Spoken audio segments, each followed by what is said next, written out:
Standing by the riverbank, you watch people struggling to cross the turbulent waters. Some are really trying, doing their best to navigate the current, while others are flailing, not even attempting to swim. As a compassionate person, your instinct is to help, to extend a hand or throw a rope to those in need. But the more you help, the more something troubling emerges. Some of these people aren't just giving up on crossing the river. They're not even trying. Worse, some, despite your help, seem to resent you for it. You take a step back and realize that your goodwill is being exploited. You're exhausted from throwing lifebuoys to those who neither want them nor use them properly. It's at this moment that you remember the teachings of Stoicism, to act with reason, not emotion, and to focus your energy where it can have the greatest impact. In this metaphor, the river is life, and the people struggling to cross it represent the various types of individuals we encounter along our journey. Stoicism, an ancient philosophy of wisdom and virtue, teaches us that while helping others is noble, it is equally important to recognize when our efforts are being wasted. Stoic philosophers like Marcus Aurelius and Seneca remind us of the importance of discerning who deserves our help. Life is short, and our resources, time, energy, and compassion, are limited. If we spend all our energy on those who neither appreciate nor benefit from our assistance, we lose the chance to make a meaningful impact on those who truly need it. This story is about understanding the right moment to stop offering help. There are people who drag us down, drain our energy, and never value our efforts. While this may seem harsh, Stoicism teaches that wisdom lies in knowing when to walk away. It's not about being cruel or indifferent, but about being wise enough to recognize that sometimes helping perpetuates someone's problems, or worse, harms us in the process. In today's video, we'll explore 8 types of people who, according to Stoic philosophy, we should carefully evaluate before offering help. Choosing whom to help is not selfish. It's a way of protecting ourselves from negative influences, ensuring that our minds remain strong and peaceful. Let's find out if you're wasting your kindness on these people. Number 1. The ungrateful.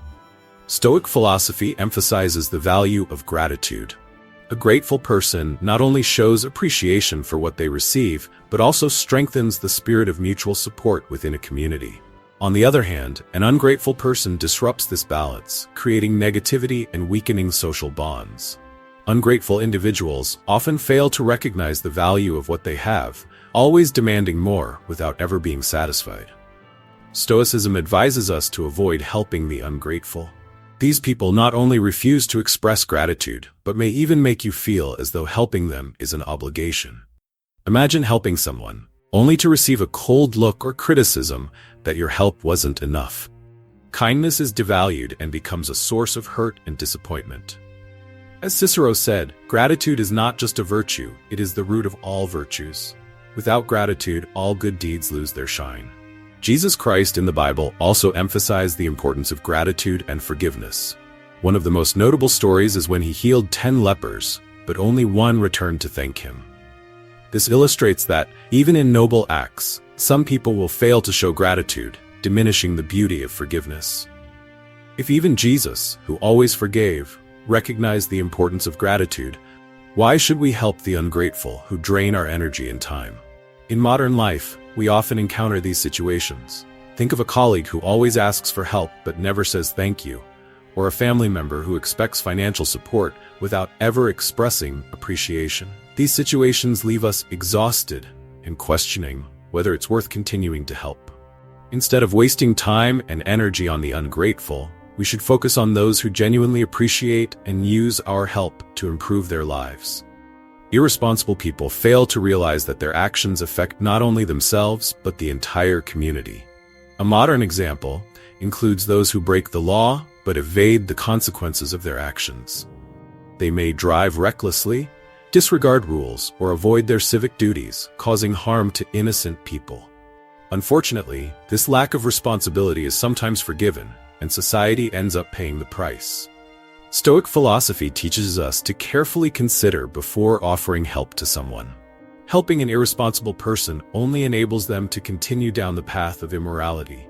This not only harms others, but also devalues our efforts. Helping someone who refuses responsibility doesn't encourage their growth, but supports their stagnation and bad behavior.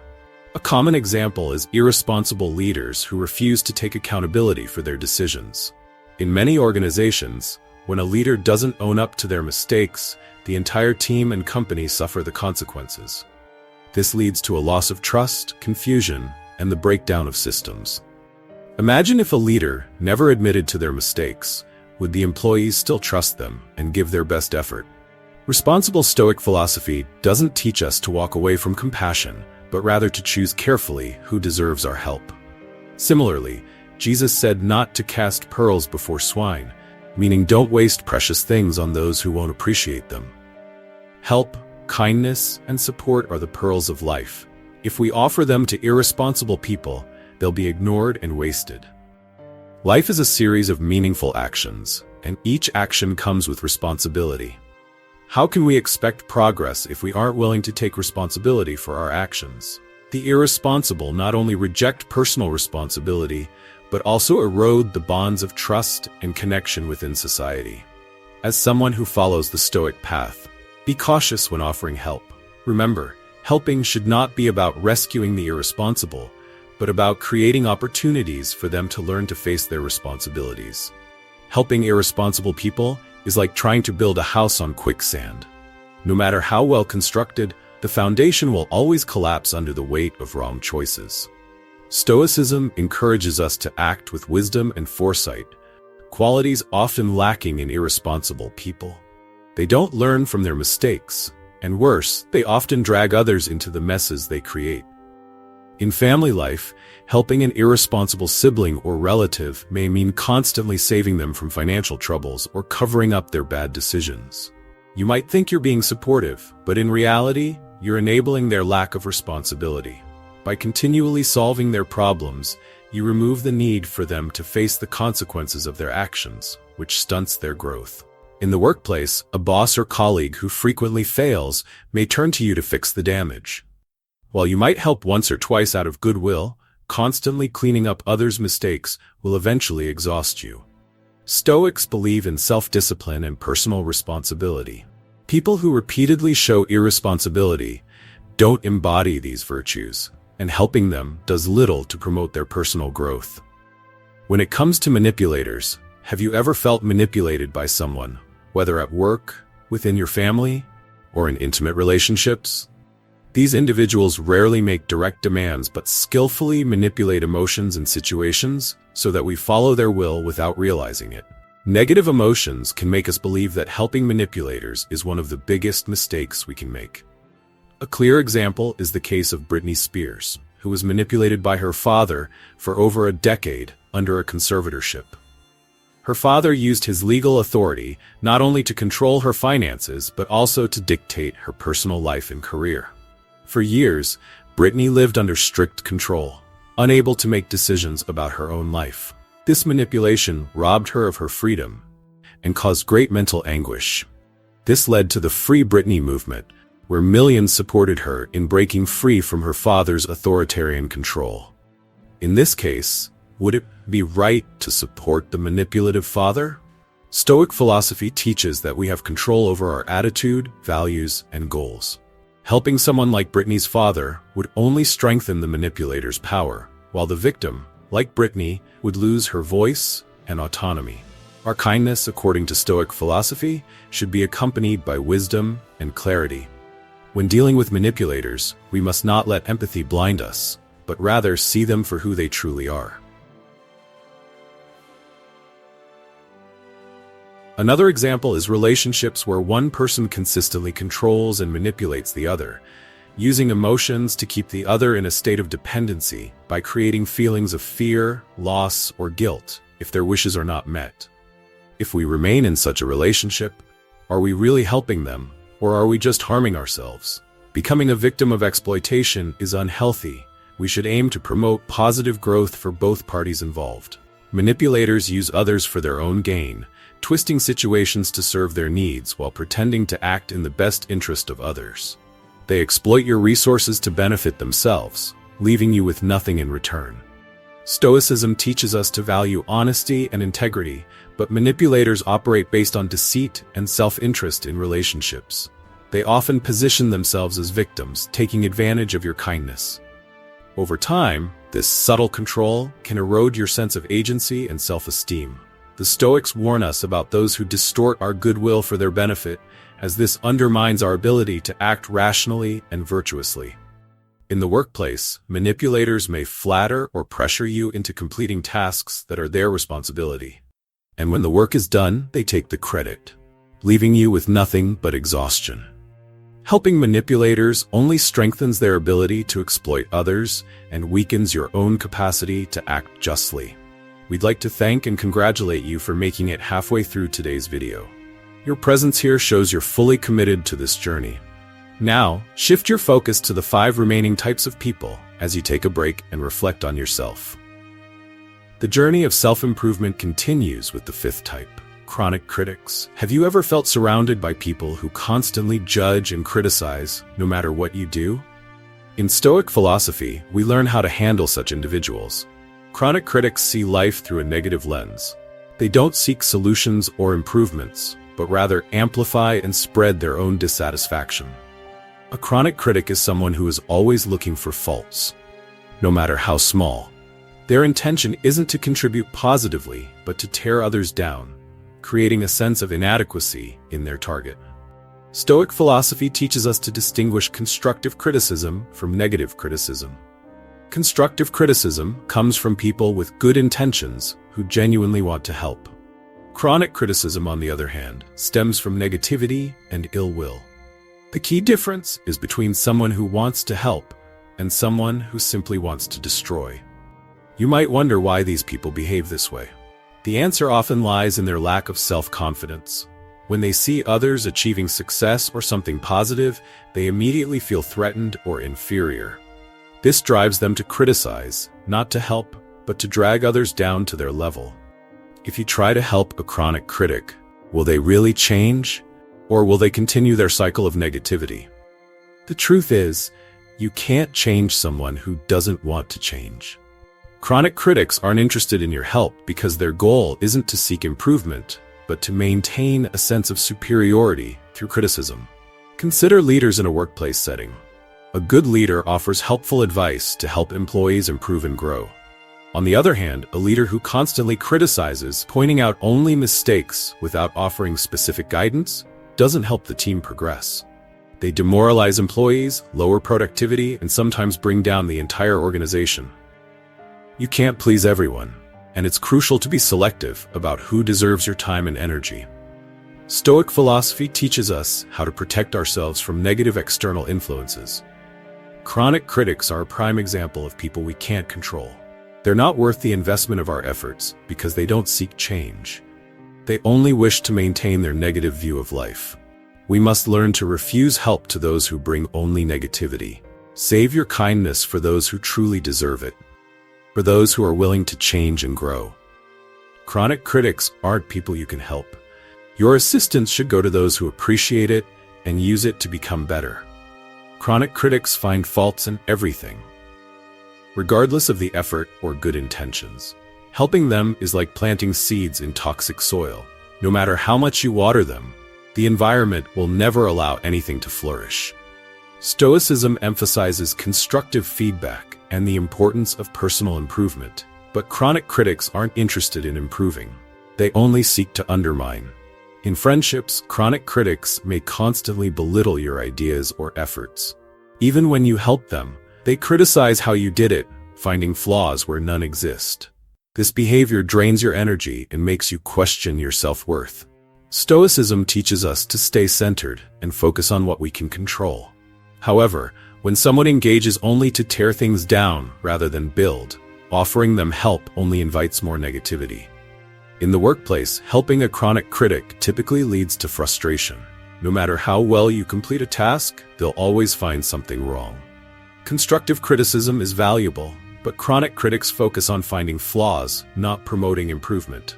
Stoicism teaches us to act for the greater good, but the constant negativity from these critics creates an environment of dissatisfaction and resentment. Join the conversation in the comments. Has your help truly benefited someone, or was it a wasted effort? We're eager to hear your stories. Now about narcissists. Have you ever wondered if it's worth helping those who see themselves as the center of the universe, caring only about themselves and ignoring others? Narcissists don't just crave attention. They expect the world to revolve around them. According to Stoic philosophy, helping narcissists is pointless and even harmful. They are so immersed in their self-admiration that they become incapable of admitting mistakes or confronting their flaws.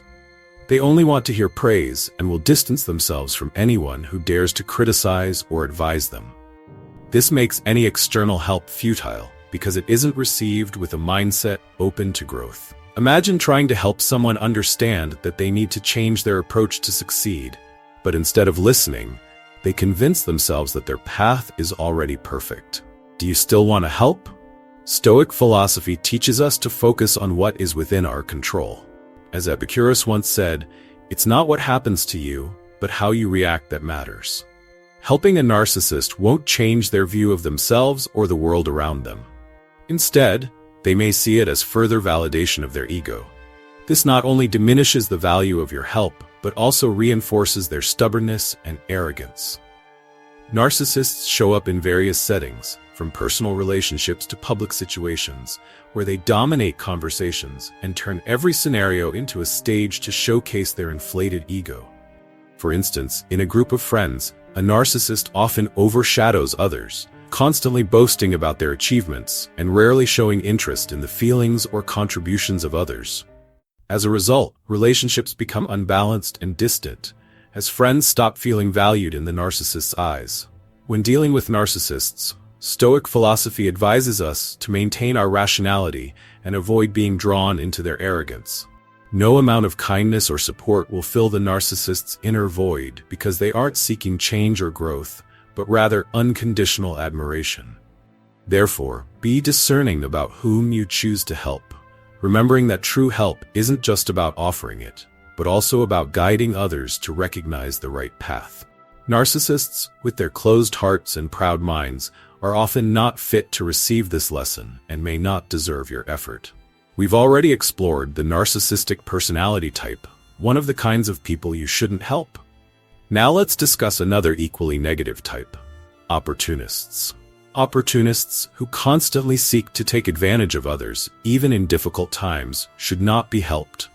Offering assistance to these people is not only futile but also contributes to the perpetuation of unethical behaviors. Stoic philosophy teaches that true value lies in living according to moral principles and preserving virtue. Helping opportunists harms both the person offering the help and the values of society. These individuals often arise in situations where they can gain more than they deserve, without contributing any effort. In the workplace, for instance, they may avoid responsibilities, yet they're always ready to claim the rewards of others' success. They build nothing but know how to reap the benefits of others' hard work. The question is, should we help someone who only seeks personal gain without contributing anything to the collective? By continuing to help, we do not promote positive change, but instead reinforce their bad habits and distance individuals who are truly deserving of valuable opportunities. Opportunists show up not only at work, but also in daily life and community activities. They frequently appear when they see personal benefits, but disappear when real dedication is needed.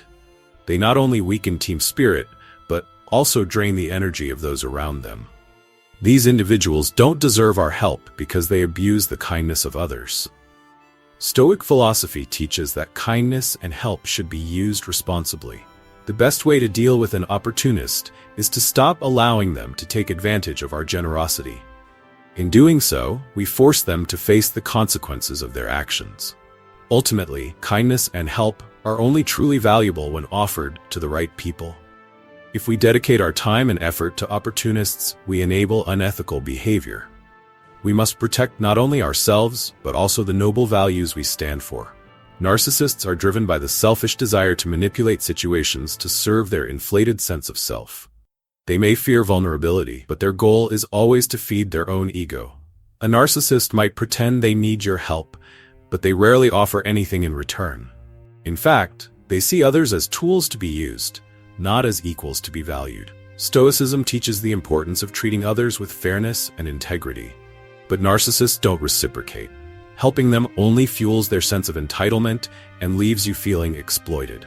In the workplace, helping a narcissistic boss or colleague can be detrimental.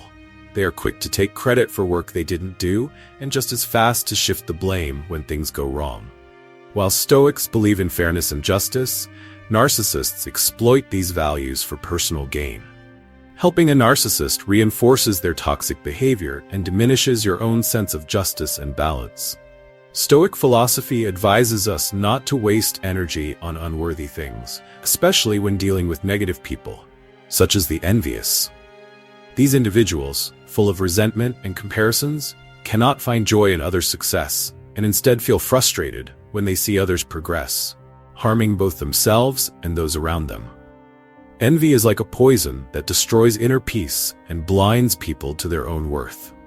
By constantly comparing themselves to others, envious people not only harm themselves, but also spread insecurity and negativity in the lives of those around them. The first point to understand is that when trying to help an envious person, your efforts will be in vain.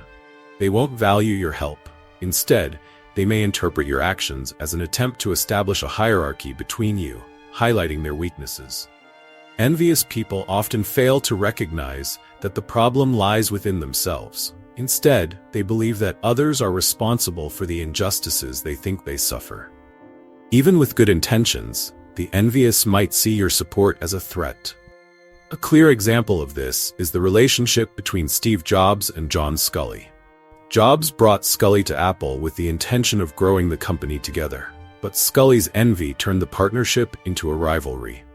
Instead of appreciating and learning from Jobs, Sculley felt threatened by his talent and eventually contributed to Jobs' ousting from the very company he founded. However, this envy-driven decision was a mistake, as Jobs returned to Apple and turned it into one of the biggest companies in the world. This example shows that trying to help the envious can be not only futile, but also lead to negative consequences. Sometimes, the best solution is to keep your distance to protect yourself and your inner peace. Just like trying to fill a leaky cup, you can't help an envious person because the negativity inside them will always drain everything you offer. Instead of focusing on these people, it's more productive to invest your time and energy in those who are grateful and willing to grow. Stoic philosophy teaches us that helping others is a worthy mission, but it's important to choose the right people to protect our balance and peace. Do you know someone in your life who may not deserve your help? When choosing whom to help, kindness alone isn't enough. Wisdom is essential too. Our energy and time are limited, and we must protect them from negative people. Some individuals, no matter how sincere you are, won't appreciate your help and may even harm you. Ungrateful, lazy, envious, or manipulative people carry issues that only they can resolve. Your intervention, rather than helping, could hurt you. Remember, being kind doesn't mean sacrificing your inner peace. Sometimes refusing to help is the best way to preserve your values and maintain balance. Save your support for those who appreciate it and are willing to change, as that's an investment worth making for both you and them. If you enjoyed this video, comment 1 to let us know you liked it. Your interaction with the videos motivates us to bring more and more content. Don't forget to like, comment, share, and subscribe to spread this philosophy to more people. Stay tuned for Stoic lessons that will be shown at the end of this video. Together, we can make the world a better place.